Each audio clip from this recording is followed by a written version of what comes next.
जय शिवराय. आज आपल्या भारतीय संस्कृतीमध्ये महत्त्वाचा मानला जाणारा बैलांचा सण असतो. काही भागात त्याला बेंदूर म्हणतात आणि आपल्या महाराष्ट्रीयन नाशिक जिल्ह्यामध्ये त्याला पोळा म्हणून साजरा केला जातो. 52-57 फॅमिली हे जे आपलं कुटुंब आहे, हे कुटुंब सगळे सणवार आणि आपल्या हिंदू संस्कृतीचे असणारे सगळे कार्यक्रम एकदम उत्साहात साजरे करते धांगडधिंगामध्ये. आज 52-57 फॅमिलीची तुम्हाला मिरवणूक बघायला भेटेल थोड्या वेळात. जय शिवराय, जय महाराष्ट्र. तर नमस्कार मंडळी, आज आम्ही सर्व आलेलो होतो बैलपोळा साजरा करण्यासाठी स्कॉर्पिओ आणि थार घेऊन. 52-57ची काही मंडळी पाठीमागून येणारच होती आणि पुढे काय संतो आणि अण्णा आमचे सुंदरला घेऊन स्वच्छ धुवून बिवून एकदम चकाचक उभेच होते. आणि महाराजांनी घेतला ब्रश हातात. म्हणे आता काय काढू? म्हटलं काढून टाका आपला 52-57चा लोगो, उगवता सूर्य. महाराजांनी ब्रश हातात घेतला, ऑरेंज कलर घेतला आणि सूर्य काढायला सुरुवात केली. आणि म्हणाले मी काय चांगला पेंटर नाही. म्हटलं काढा, जसा येईल तसा, काय अडचण नाही आपल्याला, बघू तरी कसं येतं आहे ते. काय महाराजांनी सूर्य काढायला सुरुवात केली. यावेळेचा बैलपोळा आमचा खूपच खास होणार होता, कारण आमचे 52-57 फॅमिलीचे मार्गदर्शक, पाठीचा कणा असलेले महाराज साहेबांचे परममित्र सचिनभाऊ पाटील म्हणजेच आमचे दाजी आज या कार्यक्रमाला येणार होते नाशिकवरून. आणि पुढे महाराजांनी गुलाबी ब्रश घेऊन गुलाबी कलरमध्ये काहीतरी काढायला सुरुवात केली. मला आधी समजलं नाही की महाराज हे काय काढतायत. काहीतरी पै काढलं आणि नंतर मला कळालं की महाराजांनी पैलवान सचिन पाटील हे नाव काढले. मी म्हटलं दाजी तर इकडेच येणार आहे महाराज, मग का तुम्ही नाव काढलं? महाराजांनी मला नंतर सांगितलं की त्यांना काहीतरी कामानिमित्त त्यांना आत्ता बाहेर जावं लागले, ते येऊ शकले नाही. आम्ही थोडे निराश झालो, पण मग महाराज म्हणे त्यांचं नाव काढूनच आपण त्यांची उपस्थिती या कार्यक्रमात दाखवली. आणि महाराज साहेबांनी अतिशय सुंदर प्रकारे पैलवान सचिन पाटील, उगवता सूर्य आणि 52-57 एकदम भारी अक्षरात काढलं. आणि मला आज कळलं महाराज अतिशय सुंदर चित्रकारसुद्धा आहेत आणि एकदम उठून असं दिसत होतं सर्व काही.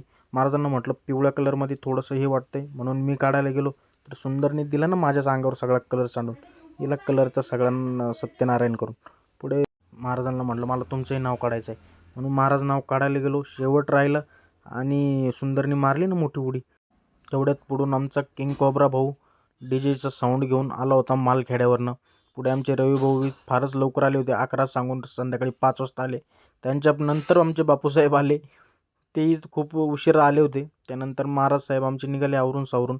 आता मिरवणुकीला सुरुवात होणार होती. तेवढ्यात पुढून बोडाळी सर पण आले होते, आमचे बापूसाहेब आले होते, अमोल भाऊ आले होते, रवी भाऊ इकडे, कलश दादाही आला होता.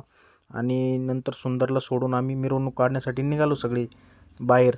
आणि नंतर समासरी आले होते, ते खूप उशीर झाला होता त्यांना यायला, काही काम असेल त्यांना. नंतर आमच्या मिरवणुकीला सुरुवात झाली अतिशय आनंदामध्ये. पुढे DJ होता, पाठीमागून पूर्ण 52-57 फॅमिली होती आणि त्याच्या पाठीमागे स्कॉर्पिओ, थार आणि क्रेटा अशा 3 गाड्या होत्या. पूर्ण गाड्या आमच्या येऊ शकल्या नाही. अतिशय आनंदाच्या वातावरणात आम्ही निघालो. पुढे रवी भाऊला म्हटलं मला येऊ द्या तुमच्या व्हिडिओमध्ये, माझ्याकडेही द्या. मग रवी भाऊनी बैलाचा कासरा दिला एक माझ्या हातात. त्या साईडनी आमची हिम्मत चाचाही आलेले होते आणि अतिशय उत्साहात आम्ही निघालो. पुढे आमच्या मोहित भाऊने ड्रोन उडवला आणि पुढे DJ, पाठीमागे आमची 52-57 फॅमिली, बैल, पाठीमागे तापा. आणि पुढे मस्तपैकी फोटो सेशन झाले मग. आणि पोरांना फोटो वगैरे काढायला लागली. आणि पुढे समासरही आले पाठीमागून, म्हणे मलाही तुमच्या फोटोमध्ये येऊ द्या. म्हटलं चला आपणच सगळे पुढे जाऊन मंदिराजवळ थांबू आणि तिथेच आता फोटो वगैरे काढू. म्हणून आम्ही निघालो पुढे. पुढे मंदिराजवळ येऊन थांबतो. खूप गर्दी झालेली होती, आपल्या गाड्याही आलेल्या होत्या. आणि महाराज साहेब सुंदर थोडा उडी मारतो म्हणून त्याचं येसन वगैरे धरून उभे होते. आणि पोरांचा चालू होता फोटो वगैरे काढायचा दणका. आणि तेवढ्यात पुढं बघतो तर काय, सुंदरने मारली ना गर्दी बघून उडी. काय सगळीकडे झाली पळापळ, झाली थोडीशी धावपळ इकडं तिकडं. आणि थोडासा धक्काही लागला होता. आमच्या तात्या होते तिथे, तात्यांना थोडा धक्काही लागला. आणि नंतर मग काय महाराजांनी पक्क घट्ट धरला आणि त्याला बसवण्याचा प्रयत्न केला. म्हणे त्या सुंदरला आज बजरंगबलींचं दर्शन घ्यायला लावू. पण तो सुंदर तो कुठं ऐकायला जाईना. आणि महाराजही तिकडून सुरू होतं महाराजांचं त्याला बसवण्याचे प्रयत्न, पण काही तो बसला नाही शेवट. म्हटलं चला आपण तरी तोपर्यंत काहीतरी करू. आणि मग काय म्हटलं चला दर्शन तरी करून येऊ. मग हनुमंतरायांचं दर्शन घेण्यासाठी मंदिरात आलो, घंटी वाजवली. म्हटलं बोल बजरंग बली की जय म्हणत दर्शन केलं हनुमंतरायांचं. आणि आमचा ताफा निघाला घराकडे, घराच्या दिशेने रवाना झाला. आणि पुढे नंतर घराजवळ आल्यानंतर वहिनीसाहेब ताट वगैरे घेऊन औक्षण करण्यासाठी तयारीतच होत्या. बैलांचंही औक्षण केलं आणि आमचंही केलं. नंतर DJ लागला वाजायला. मग काय अंग लागलं आपोआप हालायला. मग काय सगळ्यांनी नाचण्याचा आनंद घ्यायला सुरुवात केली. सुरुवातच झाली होती पाटलांचा बैलगाडा या गाण्याने आणि मस्तपैकी सर्व आनंदी वातावरणात सगळे नाचायला सुरुवात झाली.